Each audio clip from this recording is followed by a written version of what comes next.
growing up in a household with both parents addicted to drugs and alcohol and violent towards one another, definitely set a tone for my life and my choices later on.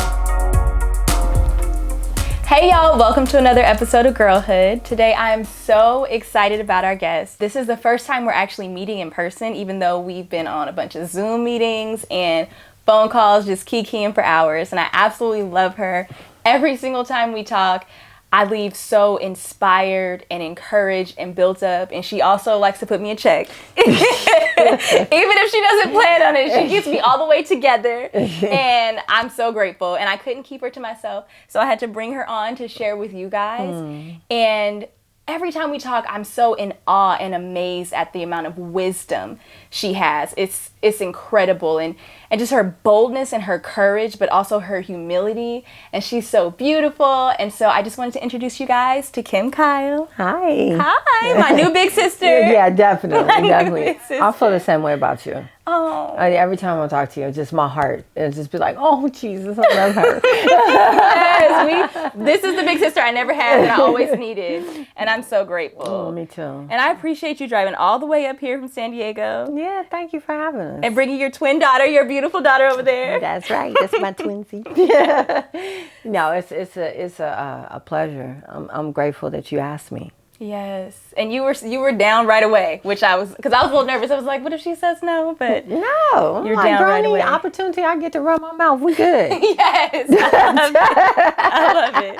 You're so encouraging and inspiring, and I know you do different speaking engagements, and you say you bring your daughter with you a lot. So yeah, I think. For me, that sounds really cool. Like, I love talking to you, so I would love to come and just, like, be wherever you're at and speak. But for her, is it like, oh, mom again? Or does she feel like, dang, that's my mama. That's really cool. I think sometimes it's probably both. Okay. Sometimes she's like, I didn't hurt you 100,000 times. Plus, I hear you at home all the time. Okay. And then I think sometimes she's like, wow. You know? Yeah. And you get to do this. Yeah. And I get to be a part of it. That's really Which is cool. actually pretty awesome. I get to share that with her. Yeah, that's amazing. Yeah. That's really cool for her to not have to go outside of her home to find a role model or someone that can really encourage her and build her up, because everybody don't have that. Okay, I'm not always a role model, though, so don't be trying to set me up on no pedestal, girl, because that don't happen. Okay. I'm still learning, too. Yeah, that's real. I'm still learning, too. I never knew how to parent and I got a bunch of kids, but it took a long time and it was a process to come to understand that it's not about me, that it's about her. Okay. Wow. And it took a long time. It's a lot of dying to my own feelings to just be like, parenting is selfless. And I was selfish. Okay. How long did it take you or at what point did you start to even realize that? Because a lot of parents never get to that point. And we got 40, 50-year-olds still struggling with their mommy and daddy issues. Unfortunately, what's sad is that I went through 4 or 5 of her brothers when it was just like, this is my blessing. This is my privilege to do this. And it's not about me. Yeah. It's got to be about her. Okay. And so, and to get over my fear of parenting, especially a girl, to get over my fear of that, I didn't want to mess her up. Yeah, that's real. Does that make sense? It does. Like I didn't want to mess her up. I didn't want to give her what I had, because I had really nothing to give, and I didn't know how to communicate that to her, because I didn't have anyone there to communicate that to me. Right. So unfortunately, we perpetuate that kind of cycle. But it's up to us to it comes a point in your life where you have to break those cycles and do something outside of what you would originally do. And honestly, I would tell you the truth, it was my husband, because he was just like, look, she needs you. Yeah. That's good. Yeah. That's good. So, I mean, you've already kind of gotten into There we go. to where we're going. Yeah, so, I told you I get the top. yeah, no, that's good. So, I mean, take us there because you have such a story, such a journey, and you have experienced victory, but it didn't start at victory. No. So, if you, I mean, take us to the beginning. Take us to the start if you're down to go there. You know, not to be like, I don't want this conversation to be sterile. So I'm not going to go like through every single thing. Yeah. But what I can communicate is that growing up in a household with both parents addicted to drugs and alcohol and violent towards one another definitely set a tone for my life and my choices later on. Does that make sense? Yes. And you know, my mama was just gangster. My mom, girl, in the streets they would say she had more little game in her finger than most women have in a lifetime. My mom she was something else. She's about that life. Yeah, she's about that life. But my dad too. So and where were y'all from? Where were you born? So originally we were in, I'm from Oakland. Okay. So, and we lived in Berkeley in Oakland, but we lived in Oakland when I lived with them till I was about 8. So that's where Keisha Cole from, right? Yeah. Okay. Yeah. We lived in Oakland. And, just that lifestyle is insane and it's unpredictable. I think that's the first lesson that I got in life. Like, everything is unpredictable. It's not the same from one day to the next.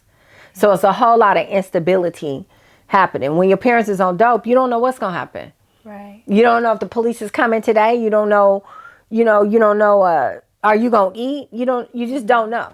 And you were firstborn, no like siblings to help watch out for you? Yeah, I was the firstborn. So I have a younger sister. She's 8 years younger than me. Okay. So it was you, your parents, and whatever was going on. Right. Okay. Right.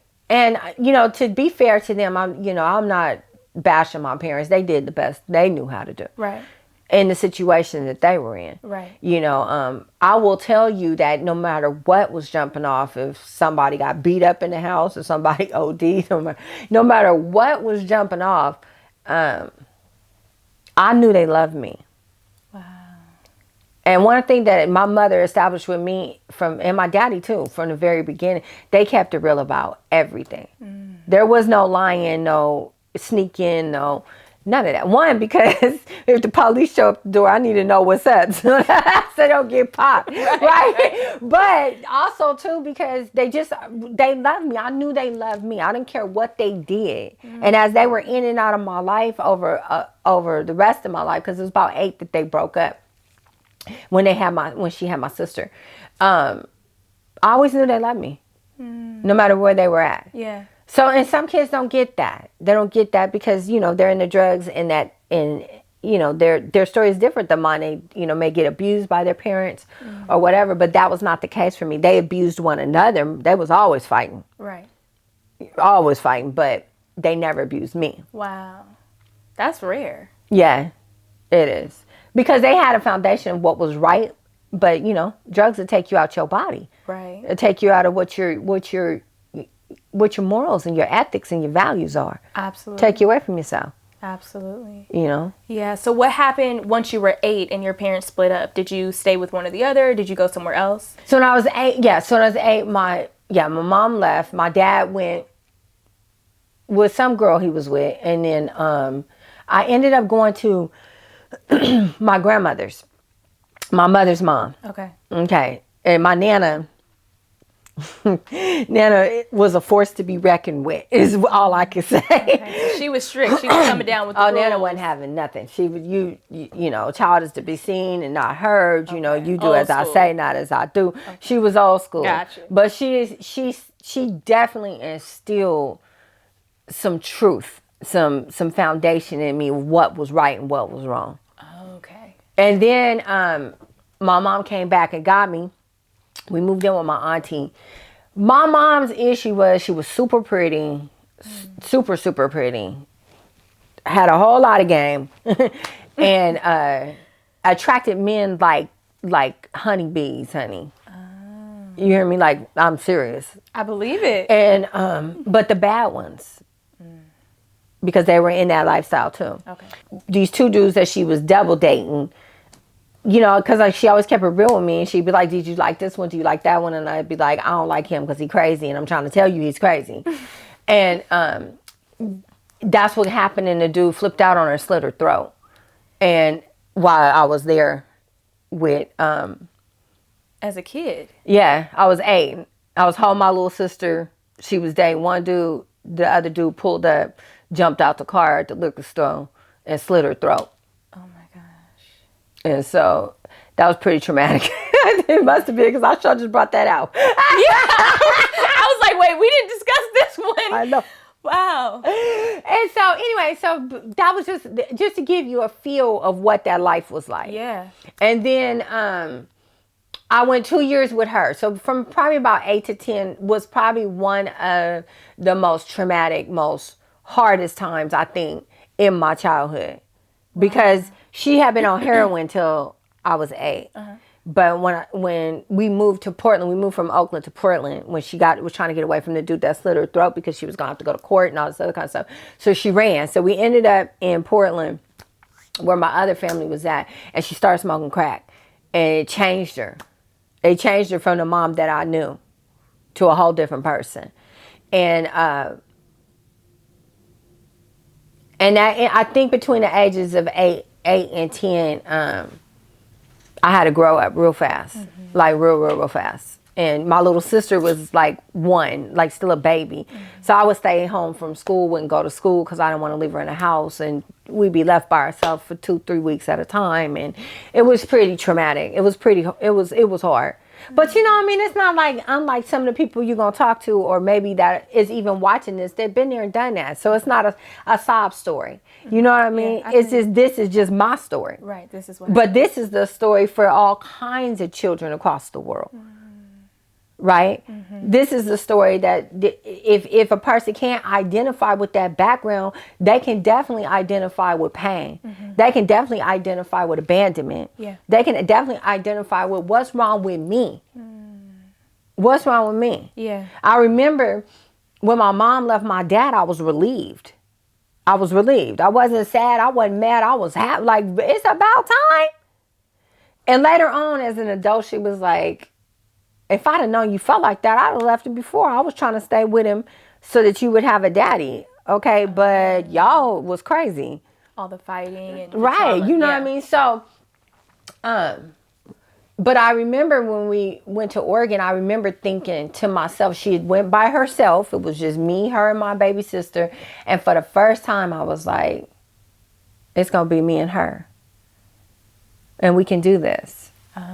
But then she sent for that dude to bring him up there. The one that... The other dude that she had been double dating on. And he was one of the worst predators that I think she ever didn't pay attention to. So,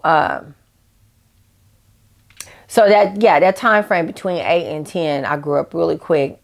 I had to learn how to survive. And she, basically was gone most of the time. And you left an unprotected child or unprotected girl in a house with a crackhead that you don't really know. Yeah. So that innocence was robbed. You feel me? Yeah, I do feel you. As I'm writing, I was telling you over the phone, as I'm writing my book, it's things that's coming up that's helping me to understand where my mindset came from. Right. My attitude towards men, my belief system, why I made the choices that I made. I think a lot of times we don't examine that as people. Right. Right? Yeah, we just keep going because we're trying to survive. We're trying to forget. Right, because you're in survival mode. Right. Right? But where did those self-mechanisms and that self-defense mechanism come up at? Right. Right? Because after being with him and after the stuff that he did, it was just like, I ain't never about to let no one make me feel helpless or weak ever again. And I made that decision at like 9. You're never going to make me feel helpless or weak. Wow. So you were basically a little adult because you had no other choice. Girl, I was gangster. No, I was like, I know I don't look like no gangster girl. But I was gangster inside in the fact that I was hard. Yeah. I had started hardening my heart. You can't trust people. You definitely can't trust no man. Mm-hmm. And you know, that was where I started forming those thoughts. Okay. But I still love my mama. Mm-hmm. And we still were super duper close all the way to the day she died a year or so ago. That we were super, super close. You couldn't tell me nothing about my mama. I don't care what she did, you know. Anyways, from there, my mother went to jail while we were in the apartment by ourselves. In Oregon. Okay. And I will tell you, she was gone for like 3 weeks. It was like the longest. She went at none of the crack houses. I went looking for her, all kinds of stuff. And the lights got cut off. And the heat got cut off, and it was like below zero in Oregon. Oh my God. And we were in that dark apartment, and my little sister was like 1, and she had this horrible cough. And she would cough and cry. And somebody knocked at the door, and I knew not to open the door, but I was just like desperate. Yeah. And I opened the door, and my grandmother was standing there. So she knew. Even then, somebody was looking out for us. Wow. You feel me? Yeah. And so my grandmother took us back to Berkeley. Okay. From there, my little sister ended up staying with my grandma and my aunties and my uncles. Like, and I have a solid family on that side. Like my uncles, my aunties, like all of them was like, if anything you want to do, we'll support you. You know, we'll put you in everything from music to you want to cheerlead, whatever you want to do. Okay. You know, I had a really loving, kind family, and they loved me. But I didn't love me. You feel what I'm saying? Yes. So I was already at a place where here I've been grown, taking care of my own self, taking care of my sister, you know, and all this other kind of stuff. And then you put me back into this environment trying to tell me what to do. And so now you're what? Like trying 10? To run my life. Yeah. You weren't having it. I wasn't having it. Yeah. So me and my grandmother, like this. Because she old school. Because she old school. And you a whole adult. Yeah. And she don't come from that. So she doesn't even understand it. Oh. So she didn't come from that lifestyle. Now I understand that she had it hard. Okay. Like super hard. Like, you know, she's Indian, but her daddy is all the way black, and I think her mom was all the way Indian, but she died when she was like 12. And her dad worked on the railroad. Okay. And I may be getting this all messed up, but I know her daddy worked on the railroad, and then she had one older sibling and a couple younger ones that she took care of. Okay. And he would leave, and they'd be hungry. So basically, she got married at a really young age to eat. Wow. You feel me? Yeah. So she had it pretty hard. Okay. So, but I think that drugs and all of that stuff was not, you know, they couldn't understand how my mom, who comes from this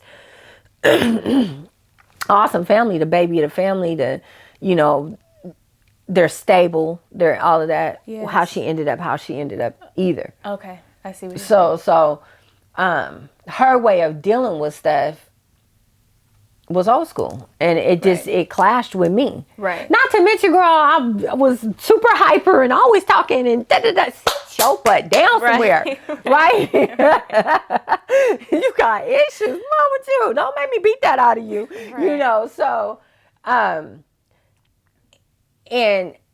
I know that was Nana's way. Nana's way of showing me she loved me was to keep a roof over our head, a stable environment, make sure dinner was on the table every night and all of that. But my grandmother was not affectionate, and she never would say, I love you, and she wouldn't let you hug her. And coming from me, who was always looking for some kind of affection, we just did not connect. Right. And so by that time, I think I was like 10, my father popped back up. And he was going to take me and my little sister, and they were like, you can't take Sharice. You can have Kim. Which is the baby. Yeah. Okay. You can have Kim, and plus I wanted to go with him anyways. Because anytime my family, I'm like, I'm going. Right. Right. So I went with my daddy, and I think it was about 10. I want to say 10. And that's where I get it all messed up. But I think it was about 10. Make a long story short, ended with my dad. That didn't work out. My mother had got clean and was in Oregon. And was with a new dude. And And this dude was a really good guy. Like a really good, she always got the good ones. They loved her to death. He was a really good guy. But about a year into me being there, she relapsed again and went back to jail. And because he worked every day, he was just like, I can't take care of this little girl. And he went next door to my best friend's house. They were twins, Drika and Zaire. And paid her stepmama to watch me every day. Didn't know that the stepdad was a priv. So, and the mama was dying of cancer, and he was just gross. So that innocence is robbed some more. Now I've really made my mind that men can't be trusted. Right. Right? At all. Was sent back to my grandmama's, and by this time, that was it. I was running away from home, you know, just attitude, just whatever, and me and her was just fighting left and right. And that's when she was just like, I cannot deal with this. I'm too old for this. And so she had to send you away. So she took me to a group home. Where did you go? I went to a group home in the heart of Oakland. So mind you, I lived in Berkeley. Okay, so, you know, I might have been a little hood as a kid, but Berkeley, you know, being with my grandmother for a couple of years, I mean, it's pretty settled and nice little community. And, you know, I mean, of course, it's radical, right, on some, as far as the hippie movement and all that other kind of stuff. But for the most part, you know, she had a house and it was just real stable. So what decade are we in when you were living in Berkeley? Is this the 80s? Yeah, it's the late 80s. Okay, so it's the late 80s. Okay. I'm horrible with math, girl. So no, it's I okay. was probably, I stayed with her from like 10 through 12. So 8 through 12. So yeah, it was, late 80s. Okay, so that's when crack was like thriving, and at first everybody didn't know what it was. So people were just kind of trying it, didn't really know that was going to change everything. That's how my mom got into all of that kind of stuff. Okay. But and so this is when Oakland started switching from being Black-owned businesses, communities, just a beautiful place. I didn't know that. Yeah. I didn't know what Oakland was like before at all. Yes. My father has a heck of a story too, girl. We're going to have to get him over here. Okay. But my dad's grandmother, my grandparents on my father's side was the first Black people to own their own store. So they're a liquor store, but they owned their own store. Right. First Black teachers, first Black government, and first Black person in the government. So we have like a real rich history on that. But Oakland was all Black owned businesses. Wow. The neighborhoods, the community came together. I mean, it was pretty. It was nice. Wow. And I don't think that anybody even realized that heritage or that legacy until later on when it all got destroyed. Okay. Also, you know, that's where the Black Panther movement comes up at. It comes out of Look, I don't know my history. Yeah. It's fine because I'm not into all that stuff anyway. All I know about is Too Short, E40, and Keisha Cole. There's a rich history in Oakland. Okay, I need to go visit. I've only been to San Francisco. Well, no, not now. But girl, no, now we locking car doors. Like, no. Okay, that's how I've known what I've known about Oakland. But what I'm saying is going from, you're right, it was in the epidemic of crack, and then coming from Berkeley, kind of having somewhat of a background. When I say I was gangster and I was a little hard, that was inside. Okay. But I never was in that life. Right. You know, I mean, my mom and my dad was, but I wasn't in that life. It was all around you. So, right. And I knew about that life. It was all around me, but it wasn't like I had experienced that life yet, right? So coming from my, you know, my grandmamas and my aunties and all of them, educated, stable, beautiful community, all of that kind of stuff. She dropped me off in the heart of East Oakland in a group home with kids that was about that life, like for real about that life, you know, and girls that were a lot older than me. So mind you, I'm like 12 at this time, and they're like, I don't think I was just turning 12, and they're like 16, 17, been in and out the foster system, in and out that system for their whole life. So how did that make you feel? Your grandmother, like pretty much the only person you had taking care of you at the time, leaving you, removing you from the home.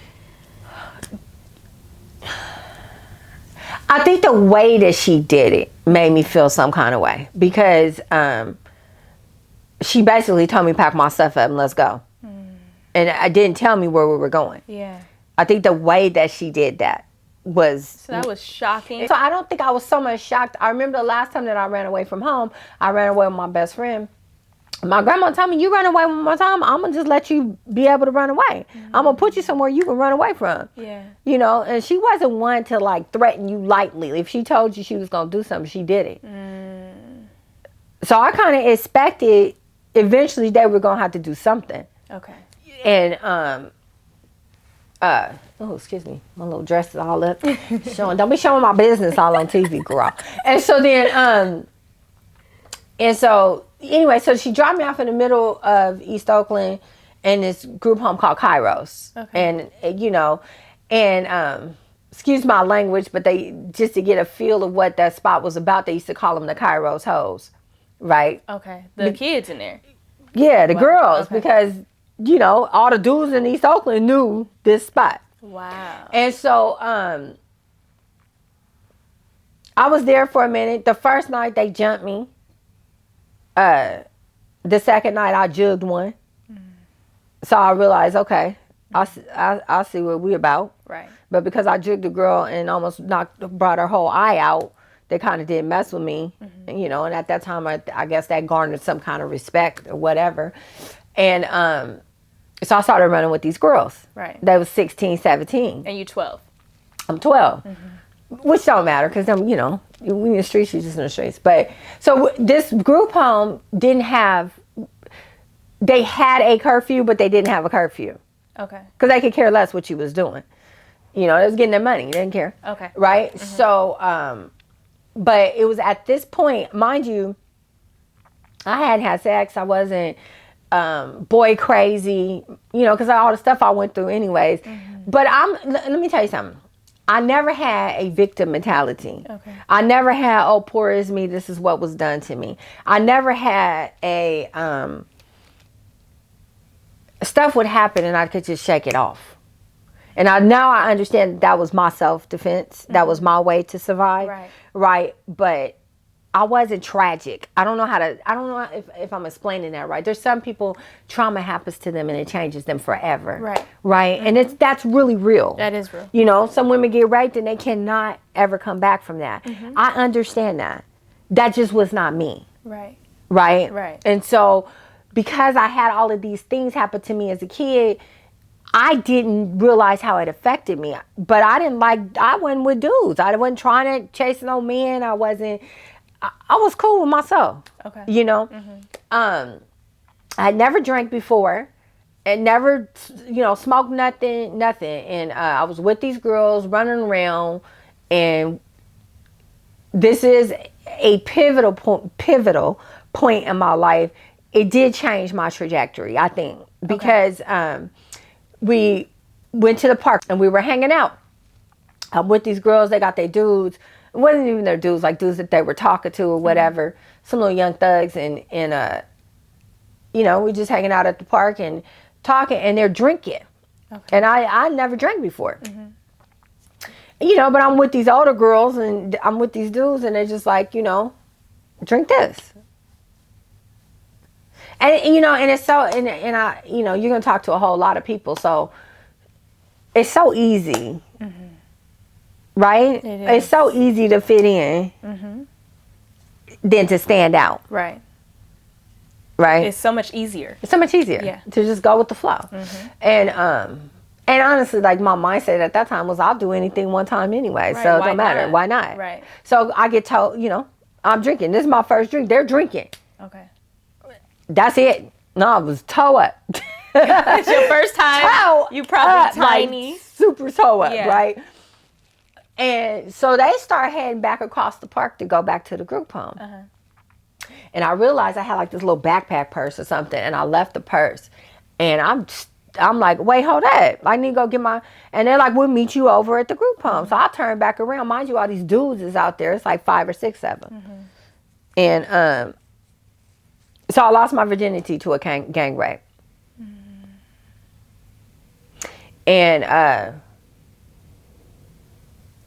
I will say, I think that out of everything that I've been through, that probably was the traumatic for me. It wasn't the rape, but it was the violence of it. And I was laying there. I remember very distinctly. I had a white Guess jeans and a like a black and white little cute little shirt, right? And my pants was dirty and bloody. And I remember I was laying there on that grass after all the dudes left, and I was trying to get up. Actually, it was in the bathroom because he slashed me in the bathroom. So I was getting up off of the bathroom floor, and I remember thinking, or maybe it was while I was laying there, but the thought that I had, and this is so crazy, but girl, this is my thinking.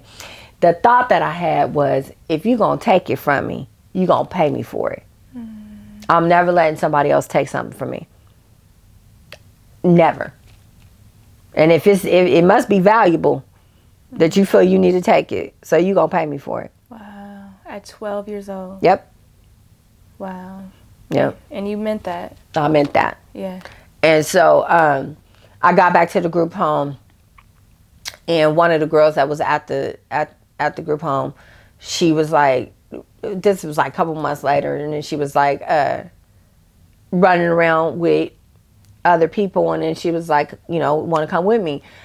Make a long story short, I ended up in San Francisco selling dope. Now, mind you, at this time, I had made a decision that I wasn't gonna be with guys. Okay, so I'm like living kind of like a boy. Okay. Right? And I'm in the streets, and I'm selling dope, and I'm, running with people, and, doing all this other kind of stuff. And I don't think my daughter heard this part. But, and so I met this girl. She was hoeing, or excuse me, prostitute. She was hoeing, whatever. I'm trying to be, I don't know if I need to, how you can say it. However you need to be. And she was older than me. Okay. Right? So we were staying in this place in the Tenderloins in San Francisco, and it used to be this hotel that the dudes smoked crack, and all the kids stayed there, like all the runaways, all the gangsters, everybody. We all stayed in this hotel, and we would give them crack. So Wow. So that's how I was living, right? The people that ran the place was smoking crack. Yeah. Okay. So it was a spot. Yeah. And I used to keep an extra room. So, and I always had a heart for females, like not just like in that lifestyle, but I just always was like, I always had a heart for people, period. And you were close with your mom, and you saw your mom. Right. So I used to keep an extra room, and I'd be like, if the girls needed somewhere to change, or they needed somewhere to just kind of, a lot of, they'd be burnt out, you could just stay at the room. Okay. So, and then me and this girl ended up developing a friendship, a relationship, or whatever you want to call it. I don't even know what it was, but I got turned out. Okay. She's grown, you 12, She's grown. 13. Okay. Grown. You 12, 13. Yeah. Okay. And so one day I was just like, she was getting money, and I was just like, you getting money without taking penitentiary chances? Like, what you doing? Right. Right. And I want to say something. I think a lot of people think that dudes turn girls out, but I'm gonna be really honest with you. Females turn females out. That's real. You hear me? Yes. They usually use... Because that was me. Okay. And they usually use women to go get the other women, right? They don't need to use them. You gonna get this money. Right. Why would you give it up for free? Okay. That was my mentality. What? You want to sit around and play games and give it up for free? Right. When you can get paid? And so more females do that than the dudes do. Really? Oh, yeah. Without a man involved at all? Sometime without a man. I didn't have no man. Okay. You feel me? Yeah. So that's not really shared very often. It's not shared very often how the prey can become the predator. And how your mindset changes in that lifestyle. And how you don't see it as I'm being a predator. I'm trying to show you how to come up. Right. I'm trying to show you what you worth. Got it. Ooh. Trying to put somebody on. You see how twisted that is, though? What you worth. Yeah. Isn't that what we're talking about? Yeah, that is exactly what we're talking about. And everybody's looking for it. Everybody's trying to get a bag. Yeah. That's real. So she put me on. Okay. And she was it ain't escorting, but she was not on the streets. Okay. She was doing at that time there wasn't the internet. Right. But people was like, anyway, so she had a lot of regulars that were really rich in like San Francisco and blah, blah, blah. And she was like, you don't have to do nothing. You just got to sit there and be pretty. That's all he want. And I was like, well, I could do that. Mm-hmm. And the first time I got paid $500 and that was it. So did you look like a kid at this time or did you look like a grown woman? Mm-mm. So you were sitting there looking pretty with these men and they knew you were underage? Yeah, for sure. Okay. Yeah, because you can see I don't look like an old lady now. So I had a real baby face then. A real baby face. And I mean, I'm pretty sure they knew I was under 18 for sure. Right. They didn't care. But yeah, that was it for me. It was like, I could do this. Wow. And so that started a cycle of. No, I didn't go full blown into it. I just kind of was in and out. And then she went to jail. And at the time, I met my baby father. Okay. And decided, I was putting that lifestyle away from me. I didn't go all into it at that moment. Okay. I just kind of was doing, if I need some extra money, that's what I'm going to do. Okay. Right? And then I ended up going with my baby daddy. And that was 14. So from 14 to 18, I was with him. Okay. Yeah, I was settled down. And he was the one that encouraged me to go back to school, get a job, all of that kind of stuff. So he was a little older? Oh, he was way older. Okay. I was 14, he was 24. Okay, wow. Yeah, 24, 25. Wow. And then I had a baby at 16 with him, my son DeJuan. And I was still a baby myself. Yes. I was still a baby myself, and here I got this baby that's like dependent on me and wants stuff, and I need to be responsible. But he had encouraged me to go back to school. I was working. I was having this like real like stable life, and then I had my son, and I was like, okay, I can settle down. Since we're talking about identity and we're talking about worth, my daughter over there beating herself up. I was looking for something, right? And I think that all of us spend our lifetime trying to fit into these different things that we think are going to make us happy. Yeah. We think are going to fulfill us. We think are going to satisfy, right? Right. So settling down and having a baby, and I'm working and I'm going to school, and this is normal life. Yeah, it was way more stable than what you were coming from. Exactly. Yeah. But normal life was boring to me. Okay. You had seen so much already by that age. Well, and you got to understand too, like you get addicted to drama. Yeah, that's real. And you get addicted to the lifestyle. I think a whole lot of people think prostitution is just all about the sex. It's nothing about the sex. Okay. It's the lifestyle. It's the fast, just making it happen kind of mentality. It's the being out there, and my thing was I can make anything happen.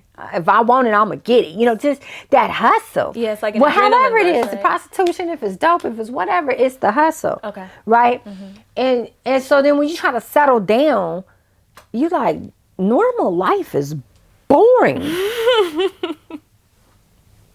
Right? Yes. Even if you was like a party girl, going to the clubs every weekend, you be trying to be all square bear. That's what we call it. You want to be a square bear. It's boring. Right. So, and then I just had this baby, and then my baby daddy started using dope, and he switched up on me, and we started fighting and all this other kind of stuff. And my son's grandmother came to me and said, Kim, you need to go find yourself. She said, you leave little DeJuan here with me and find yourself. He'll be okay. And it was an out that I didn't realize that I was taking an out. Yeah. It was just like, I'm going to do what's best for him. Because we fighting, and I don't want him to grow up like I grew up in that crazy, insane environment. Yeah. And my intention was, I'm gonna go for 6 months, maybe a year, and then I'm gonna come back and get him. That was my Your plan at the my time? plan. And at that time, I reconnected with one of my cousins. She lived in San Diego. I was 18. Okay. And she was like, "Come out here, go to school. You know, Yeah. get stable." So now this is an opportunity to do better, get yourself together, come back and get your baby. Right. Right. Got you. Right. That was my intention. And I didn't leave because I didn't love him. I didn't leave because I didn't want him. I didn't leave because of anything. I just really thought this is an opportunity to give him a better life. Okay. And then needless to say, my whole life went downhill after that. But came to San Diego, went to San Diego with my cousin. Now, mind you, I've been with my son's father since I was 14. And that was like the only relationship That was it. You had. Yeah. That was it. And so I went to San Diego and I was free. That wasn't the plan. Girl, it was on and popping. I was like, ooh, what's the whole world out here? Because you were pretty much locked down, in a sense. Yeah, I was in a relationship, like a marriage, With kind of like with an old dude that was like, with an old dude, you know what I mean? old dude. So then I go to San Diego and my cousin was like, military guys. Oh. Ooh. That's a whole nother situation. That's a whole nother way to get paid. Okay. That's the mentality. Right. Right. Right? Yeah. Because my mentality, Right. I'm getting paid. So that's a whole nother place. Right? And honestly, a lot of people don't want to consider that. They don't consider that you're not walking the streets while you're not trying to secure the bag in this way, but I'm securing the bag this way. Right. But what about the housewife that has more sex with her husband around the time that he gets paid? So she can use the credit card. What's that called? That's a mentality. It's a mentality. Even be taken into marriage. It is. It's a mentality. And so anyways, go to San Diego, turn up, partying, clubs, the whole thing, drinking. I wasn't never like addicted to drugs. I was a drinker. Okay. And I drank, partied all the time. Okay. But I wasn't on dope because I seen what dope did to my parents, and I was like, I'm good. I don't want to do none of that, right? And then, make a long story short, I met my husband, my first husband. He was in the military, and he was a good dude, just a really good dude. He was a really good dude, and but I couldn't see goodness through me because I didn't feel worthy of goodness. So I couldn't see you as a good dude. I could see you as a mark. I could see you as a trick. I could see you as weak because you were a good dude. Because your perception of men had been so shaped by the men that you'd experienced Exactly. up until that point. And because in that lifestyle, everyone's a mark. Right. Right? Everyone's a mark. Everyone's a potential mark. So you don't see people, especially men, as someone who you could really have an investment with and can have an investment in you and have a relationship with. You see it as they're weak. Okay. Right? Yeah. And so I don't know where we were going from there. Oh, and then my life just was, it was cool. We was partying, was kicking it, blah, blah, blah, this and the other. I had all kinds of dudes that I was dating because I wasn't working per se. I was just going out and partying. And then my cousin and I got into it, and she put me out in San Diego, and I didn't know nobody, basically. And now I understand why she did that, because I was doing too much. Okay. I understand. Okay. I was pretty wild. But at that time, I hooked up with a gangbanger in the hood, and went into a whole different kind of lifestyle, like, you know, jacking people and just doing just crazy stuff. Okay. Right? So like different ways to get money. Different ways to get money. Right. Right? Because now I'm in San Diego. Okay. I don't really know nobody. I don't have nowhere to go. I have to hustle. Right. Be sure to click the link below to watch part 2.